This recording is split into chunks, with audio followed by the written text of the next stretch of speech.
भगवान हस्तिनापुरी में आए, अर्जुन के साथ टहलने की भावना से गए तो भगवान ने देखा एक स्त्री खड़ी होकर के कंठ के बराबर जल में तपस्या कर रही है। अर्जुन उसके पास जा करके पूछे, देवी तुम कौन हो? तब उसने उत्तर दिया कि मैं भगवान सूर्य की पुत्री हूँ, मेरा नाम है कालिंदी और मैं भगवान विष्णु को ही पति रूप में प्राप्त करने के लिए तपस्या कर रही हूँ। उसके बाद वहीं से अर्जुन भगवान की तरफ देखे और कहा, सरकार आजकल तो आपके बृहस्पति बड़े ऊंचे दिखाई दे रहे हैं, आपके लग्न नक्षत्र बड़े अच्छे दिखाई दे रहे हैं, एक पे एक विवाह करते जाइए आप। महाराज भगवान ने वही अर्जुन जी के समक्ष विवाह किया कालिंदी से। इस प्रकार भगवान का चौथा विवाह हुआ और पांचवा विवाह उज्जैन के राजा मित्रवृंद, इनके दो पुत्र थे, बिंद और अनुबिंद, और एक कन्या थी, उनका नाम था मित्रवृंदा। बिंद और अनुबिंद राजनीति के लाभ के लिए लेने के लिए दुर्योधन से करना चाहते थे कि दुर्योधन के साथ विवाह कर देंगे तो राजनीति का थोड़ा बहुत ज्ञान हमको भी मिल जाएगा, राजनीति जितना इनका है वो मैं देखने लगूंगा। इस कारण से महाराज उसके बाद सभा के मध्य में भगवान ने देखा, जब सभा में गए तो महाराज गले में बरमाला डाल दी। इस प्रकार भगवान का पांचवा विवाह संपन्न हुआ। उसके बाद छठा विवाह अयोध्या के राजा थे जिनका नाम था नग्नजित, उनकी पुत्री का नाम था सत्या। महाराज नग्नजित का प्रतिज्ञा कि 7 बैलों को एक रस्सी से जो नाथेगा उसी के साथ अपनी कन्या का विवाह करूंगा।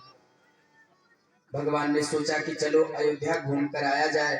भगवान को सत्या ने देखा, कहने लगी कि हमारी जो भी अभी तक पुण्य है वह पुण्य आपको लग जाए, प्रभु आप मेरे पति के रूप में मिल जाए। भगवान सुन गए। भगवान ने एक रस्सी से 7 बैलों को नाथ कर सत्या से विवाह किया। उसके बाद 7वां विवाह भगवान ने भद्रा से किया।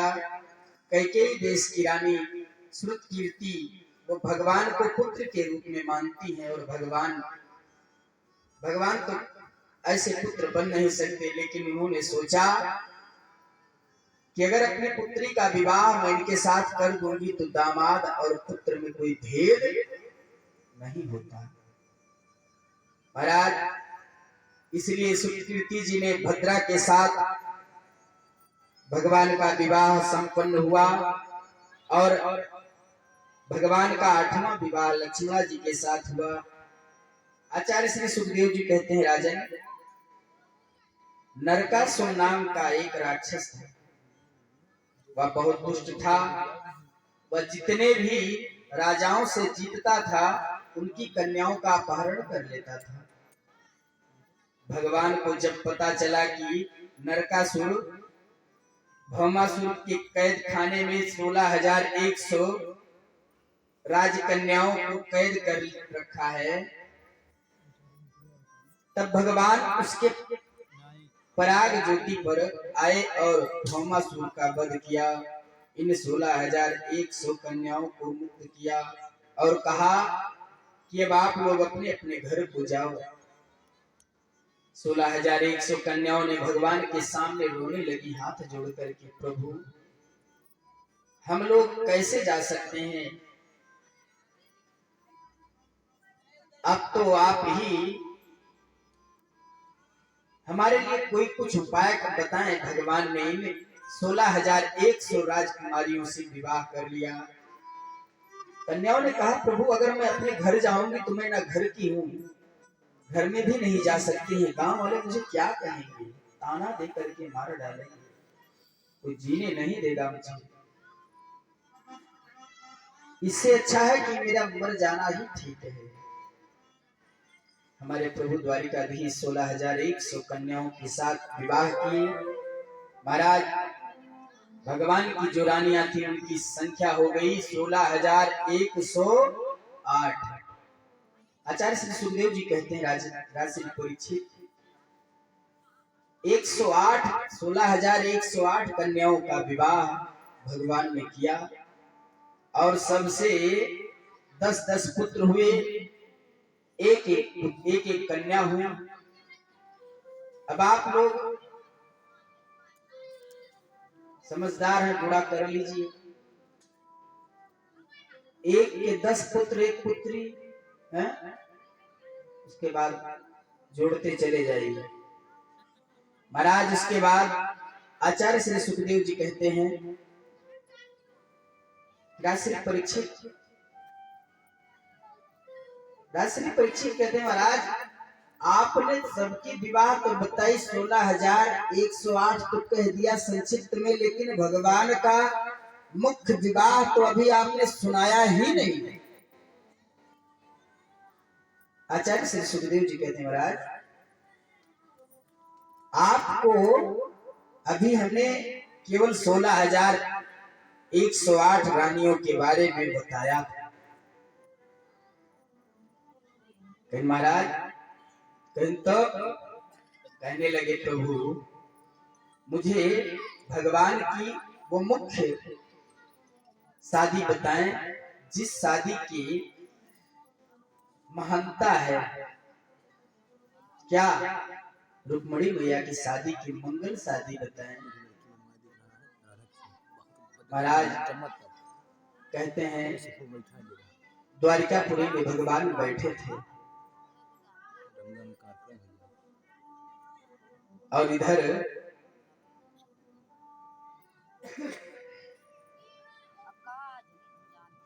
देखते हैं महाराज रुक्मणी का विवाह उसका भाई रुक्मी शिशुपाल से तय कर दिया था। शिशुपाल कौन है?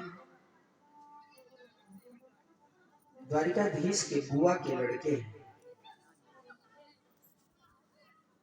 उनसे विवाह तय कर दिया है। कहते महाराज भगवान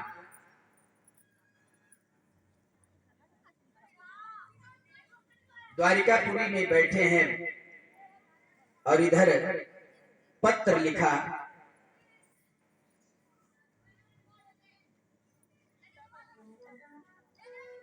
भगवान द्वारिकापुरी में बैठे हैं और इधर जो है रुक्मणी मैया जब ये सुना कि हमारा विवाह शिशुपाल से हो जाएगा तो उन्होंने तुरंत जा करके अपनी भाभियों से कहा, कहने लगी भाभी मैं अपने मन में अपने हृदय में द्वारिकाधीश को चाहती हूँ और ये हमारा विवाह शिशुपाल से करना चाहते हैं। महाराज भगवान द्वारिकापुरी में 25 वर्ष की अवस्था में द्वारिकाधीश पहुंचे हैं और महाराज कहते हैं ना कि भगवान ने रुक्मणी से राक्षस विधि से विवाह किया था। आचार्य श्री सुखदेव जी कहते राजश्री परीक्षित ऐसा मैंने सुना था। राजश्री परीक्षित कहते हैं महाराज ऐसा सुना था विदर्भ देश के राजा भीष्मक कन्या से अगर ये सत्य है तो विस्तार पूर्वक हमें सुनाइए। आचार्य श्री सुखदेव जी कहते हैं भीष्मक के 5 पुत्र हुए, रुक्मी, रुक्मरथ, रुक्मकेश और रुक्मबाहु और रुक्ममाली। एक का नाम था कौन है? वो कन्या थी रुक्मणी। महाराज रुक्मक अपनी कन्या का विवाह भगवान कृष्ण से करना चाहते हैं लेकिन रुक्मी भगवान से द्वेष रखता था। रुक्मी ने अपनी बहन का विवाह शिशुपाल से सुनिश्चित किया और महाराज रुक्मक भी कुछ नहीं बोल सकी। रुक्मणी जी घबराई रुक्मणी जी अपनी भाभियों के पास गई। रुक्मणी जी ने भाभी से उन्होंने पत्र लिखने के लिए प्रेरित किया। रुक्मणी मैया ने एक पत्र लिखा। महाराज सुंदर पत्र लिखी और पत्र लिख करके ब्राह्मण देवता को बुलवा करके दिया। ब्राह्मण कोई और नहीं, नारद जी स्वयं ब्राह्मण बन करके आए हैं, ब्राह्मण का वेश बना करके आए हैं। पत्र लेकर के चले महाराज, वह पत्र लेकर के चले भगवान को के क्षेत्र के लिए, भगवान के पास जाएं। और वो पत्र पहुंचे हैं लेकर के क्या कि हम तपतिया लेके आवत